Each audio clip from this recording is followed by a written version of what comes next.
everything I'm about to say, you already know it to be true. You are a slave. You are a slave to money, to social economics, to status, to politics, to ideology. You have sold your soul to have a place in a world order that you should naturally oppose.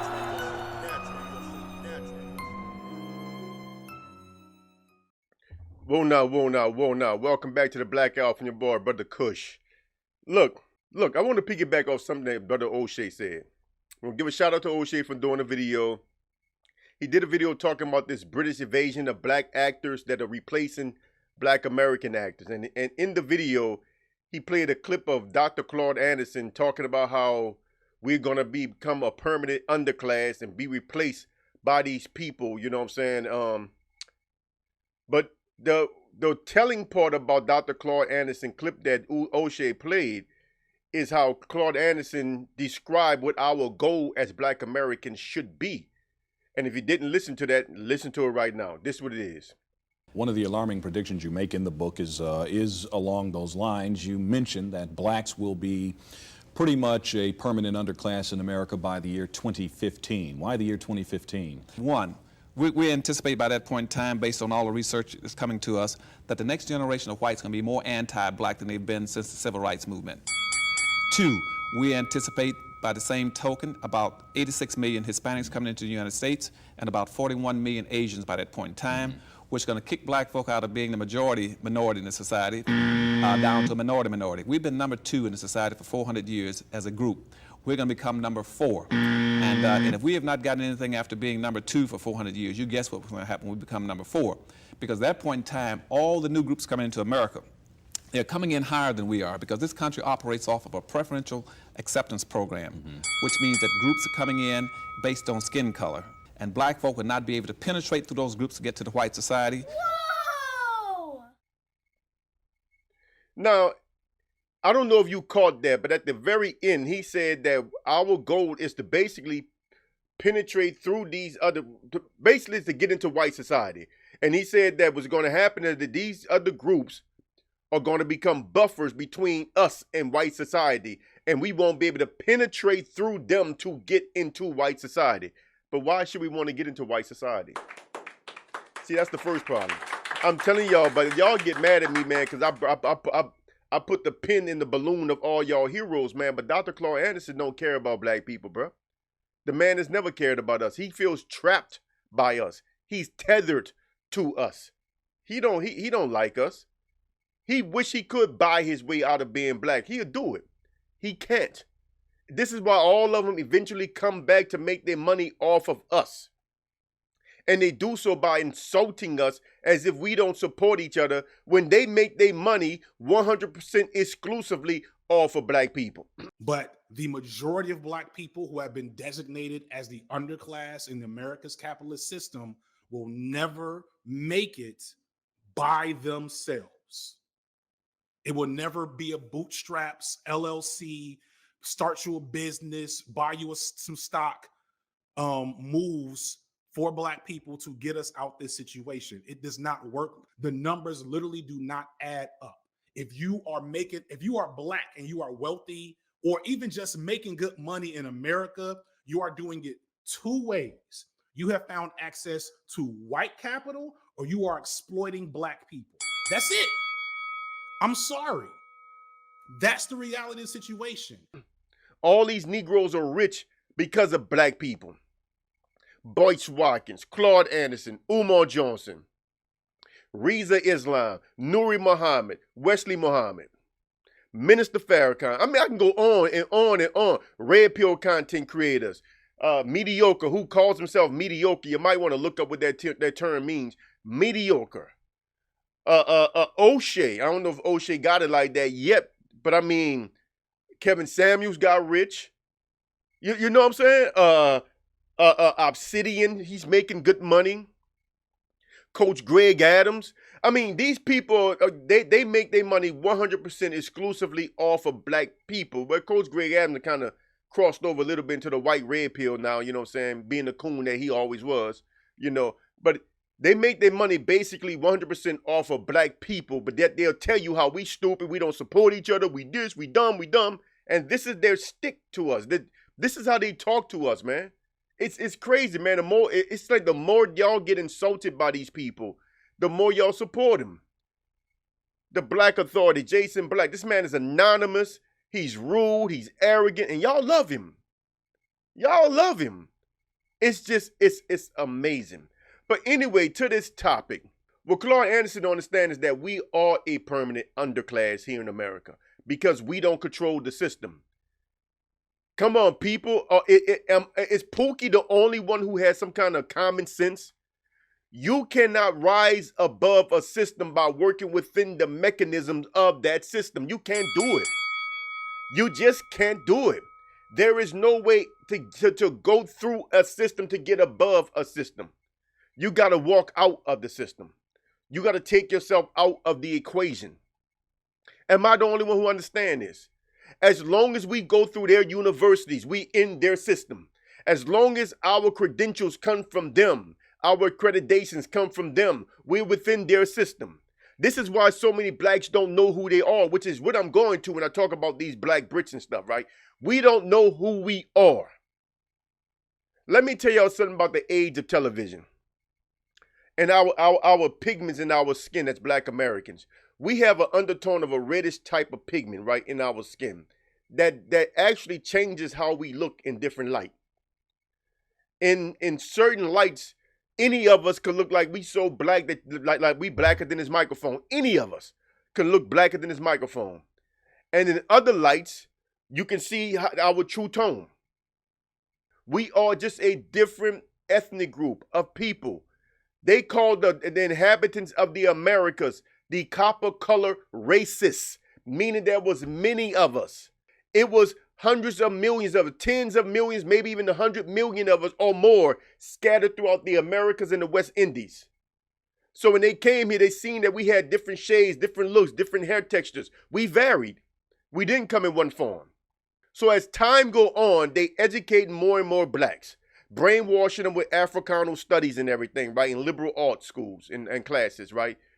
Fewer and fewer blacks that go through college know who they are. Most of your pro-blacks went through college, and they swear to God they're from Africa, have no idea anything about themselves, don't know who they are. Don't know who they are. I'm going somewhere with this. Just give me a second. I'm going somewhere with this. Give me a second. They don't know who they are. And then they take them and make them the professional managerial class over us, where they go speak for us. Now, I give Brianna a bit of credit. The girl that be on, the young lady that be on one of these news shows. You know, she says she feels uncomfortable doing that because she feels like none of them are elected to speak for us. You know, who are they to speak for us? I give her credit for saying that, you know what I'm saying? But that's what they do. They take these Negroes that they brainwash and indoctrinate and use them to become our mouthpieces. And now we all messed up.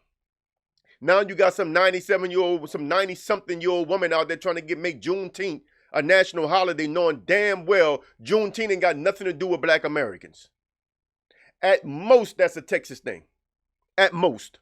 Now all you niggas celebrating Juneteenth, thinking that's the day y'all got free, when 90% of y'all people, y'all ancestors were never slaves and never came from Africa. Now, I'm going somewhere with this. Give me a second to make this point. All of this ties in together because his goal is to penetrate into white society, and he couldn't do that. So he now lectures us about how dumb that we are, that we not trying to penetrate into white society. That man wants away from y'all. All of them wanted away from us. Dr. Boyce Watkins just straight out admitted it. I give him credit for that. He said he wanted to be a white. If he could have, he would have never came back around us again in his life. But there's nowhere for them to go. Y'all don't understand this.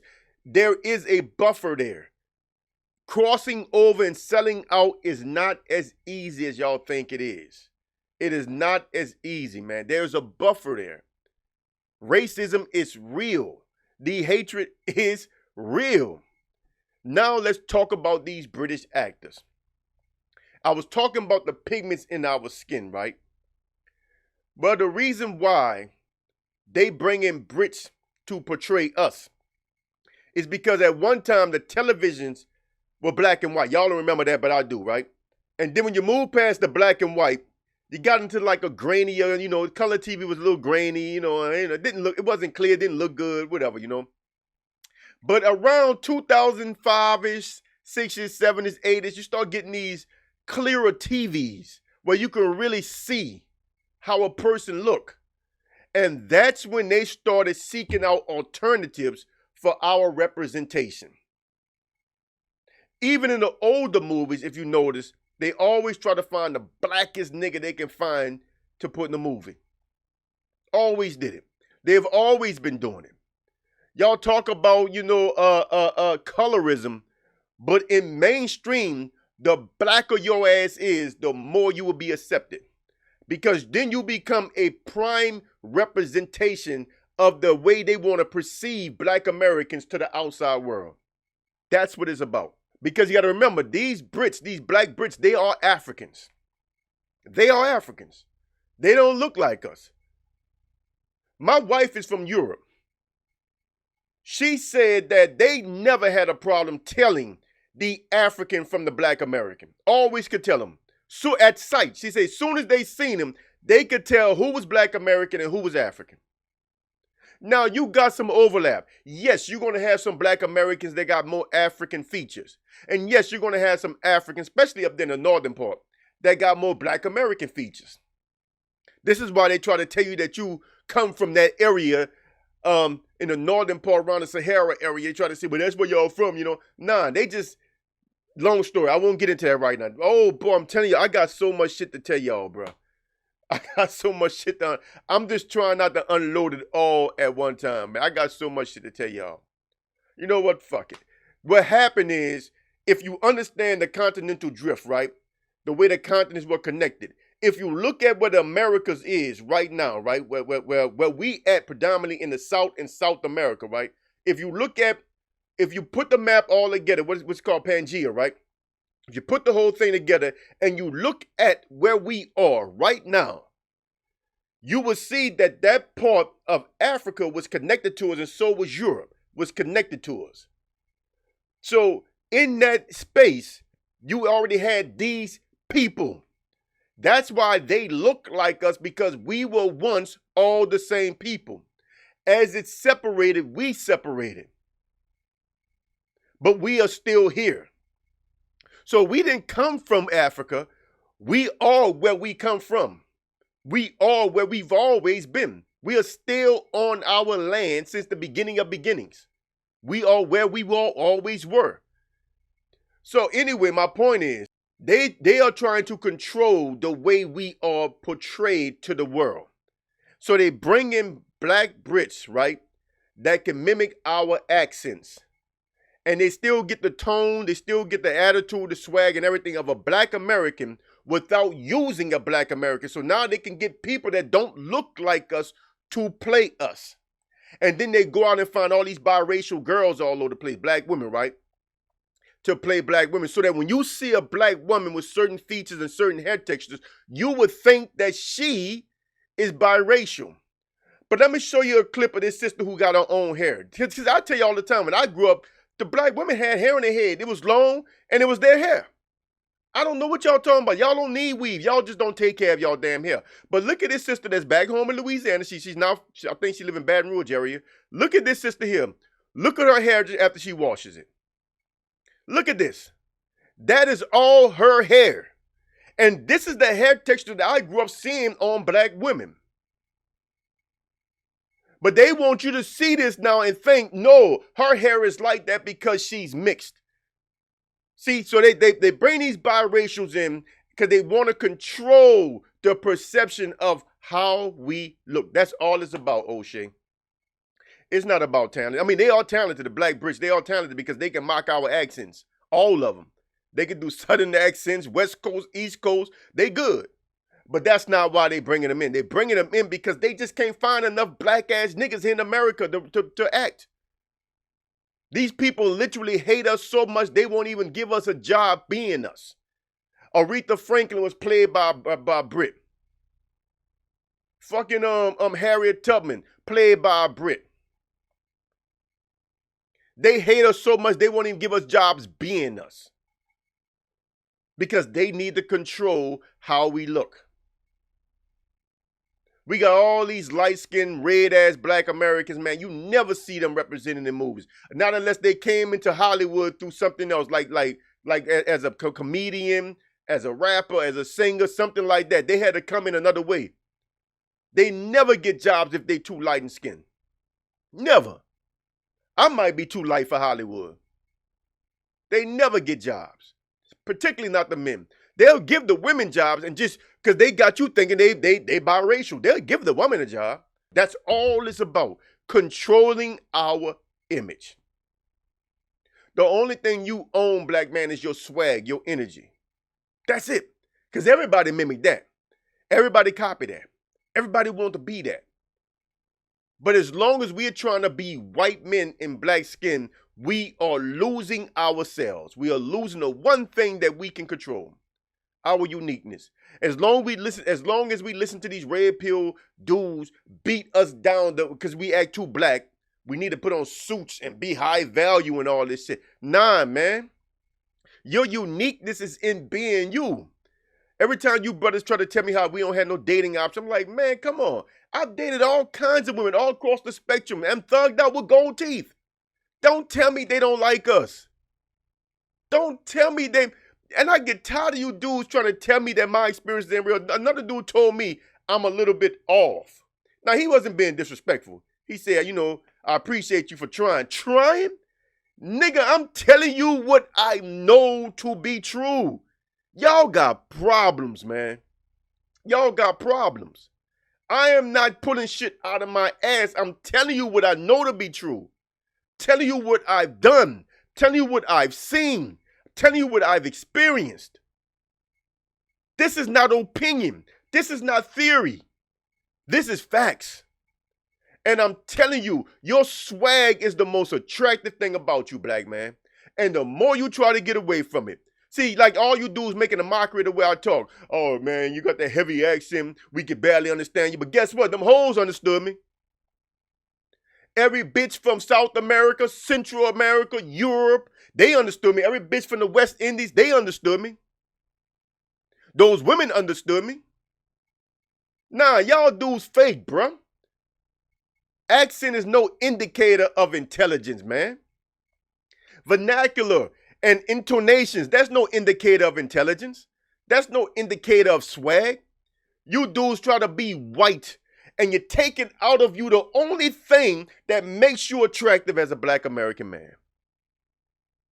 You are fighting against yourself. Trying not to be me is the worst thing you could do, because guess what, bruh?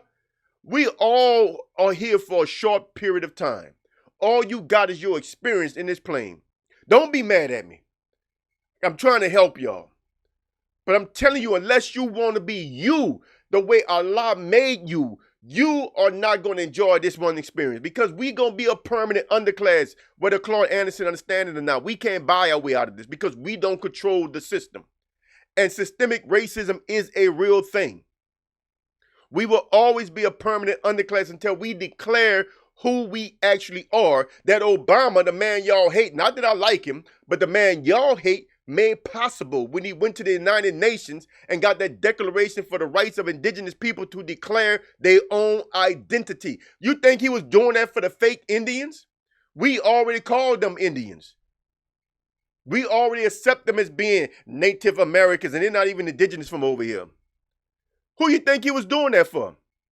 Every other so-called indigenous people that we identify and it's crazy about that word indigenous. We never called Indians or nobody else indigenous until we started telling people that we are indigenous Americans.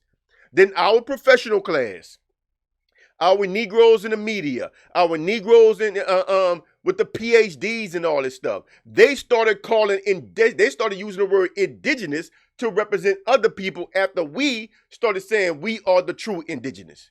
They are working directly against us. Can't y'all see this? These people are not our allies. They are our enemies. They are our enemies.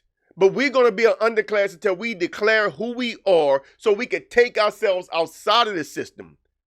This is why I have this anti-we thing. Aboriginal nation for the Americas and West Indies. Because that's what we are. We are the Aboriginal people of the Americas and West Indies. And we claim that we claim our proper status as indigenous Americans and West Indians, and we take ourselves outside of their system, and then we don't have to worry about being an underclass, a permanent underclass in their system. We don't have to worry about how we vote. We don't have to worry about economics and money and all that stuff.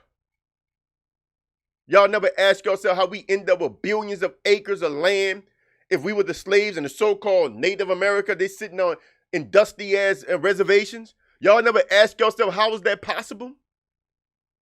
How can the so-called free people who are here already be on reservations, and the slaves that were brought here got all this farmland all over the place, all through the South? That the original dollar bills from the South had our faces on it. Oh man, y'all don't know no history, man. Y'all don't know no history. Y'all better go listen to some of these brothers, man. 420 drop. You got Top Cats, you know, legendary Top Cats. You got Dane Calloway. Y'all better go check out some of these young brothers that's talking truth, and get away from these bougie ass professional managerial class Negroes, because they have been indoctrinated.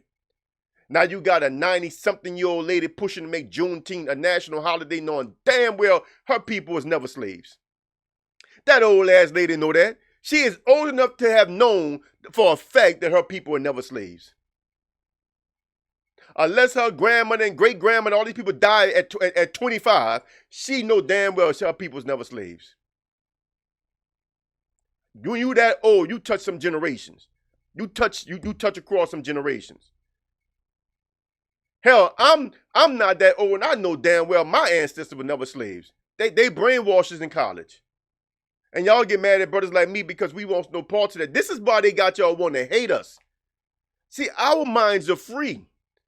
You're not going to buck against that system, man, if you pay all that money to go to school. You're not going to go against it. Come on, be honest. You're not going to forego that education, man, after all those years of education, bro. You're not going to do it. Student loan debt and all this shit, you're not going to go against it. And they know that. They know that. Now you are loyal and beholden to their educational hierarchy, which they control. Which means they control everything you know about you. So when y'all got niggas like Umar Johnson running around here talking all slick, man, all he's doing is what the white folks want him to do. He's not a threat to white society, bro. He's actually preaching their doctrine. That's what he's doing. He's preaching their doctrine. He's not a threat to these people. Come on, man. Come on, man. I mean, FD Signifier point out how Farrakhan ain't nothing but a useful tool for the system. But you is too, FD Signifier. You come through that system. You think we from Africa. And this is why we are doomed. We can't win this game until we get outside of their game. We can't win this game, people. That's the truth. Hell, white folks can't win this game. This shit is hard. And it's hard mainly because of us. They so busy trying to hold us down that the collateral damage is that it holds everybody down. We need to walk. In fact, if white folks was to band with us and help us get out of it, their lives would be better. This is PSYOPs, people. This is psychological and mental warfare. This is what I call a covert social operation. That's what we are undergoing. And our so-called professional managerial class is helping them. And Dr. Umar is a part of that. Dr. Boyce Walker is a part of that. Dr. CLAUD Anderson is a part of that. Your red pill dudes, this high value man shit, they're a part of that. Minister Farrakhan is a part of that. Nuri Muhammad, Wesley Muhammad, Reza Islam, they're a part of that. The only person y'all really got that's on y'all side is right here looking at you right now. And y'all don't like brothers like me. But I'm the only real nigga around, bro. And I'm saying it just like that because I understand what the word means. I'm the only real nigga here. Maybe not the only, but there ain't many of us. Like the video, share the video, subscribe to the channel. Till next time, I'm your boy, Brother Kush, a.k.a. the Black Alpha. Assalam.